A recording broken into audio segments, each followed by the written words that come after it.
หน่วยครูเป้าขอถามแม่พระเมตตาแดปฏิบัติธรรมเพื่อหยังบ่ปฏิบัติได้บ่มีคำตอบ7 ข้อ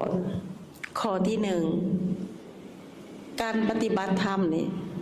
เป็นการช่วยตนเองแท้ๆเนาะข้อที่2บ่ปฏิบัติธรรมได้บ่ได้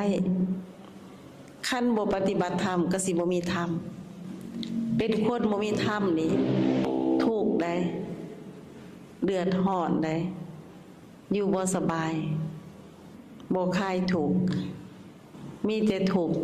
มีแต่อุกข์มีแต่เศร้ามีแต่เหงาข้อที่3จำเป็นจึงพากันปฏิบัติธรรมจึงมีการปฏิบัติธรรมเกิดขึ้นเพราะว่าการตรัสรู้นี่เป็นเรื่องยากได้บ่เป็นเรื่องง่ายแต่พระองค์ก็ตัดไล่แต่พระองค์ก็สอนให้คนที่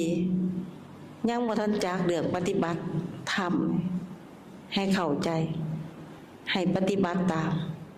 เพื่อสิรู้เองเห็นเองเข้าใจเองเพื่อสิเปลี่ยนตนเองสิมีความเมตตาสงสารเกิดขึ้นสิรู้จักสงสารตนเองสงสารผู้อื่นข้อที่4คนเฮานี่จำเป็นได้ต้องได้ปฏิบัติธรรม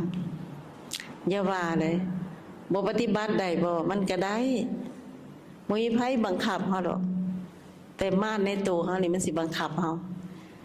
สิให้เฮาทุกข์เฮายากเฮาลำบากกับเรื่องนั้นเรื่องนี้ปัญหานั้นปัญหานี้ความทุกข์มันสิฆ่าอยู่ใจมันสิปักอยู่ใจมันสิสักนำเฮามันสินำพาชีวิตของเฮาไปสู่ความเสื่อมไปทางต่ำเฮาสิถูกมารครอบงำถูกบาปถูกกรรมถูกเวรสักนำข้อที่5จำเป็นแท้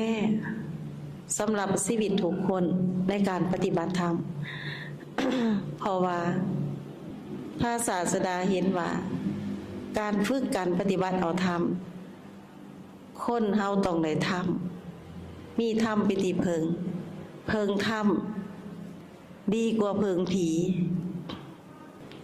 ธรรมเกิดจากตนต้องได้เพิงธรรมนำพาชีวิตไปสู่ความเจริญก้าวหน้า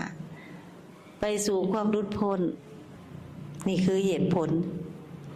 ถ้าเฮาบ่อยากพ้นจากทุกข์บ่อยากพ้น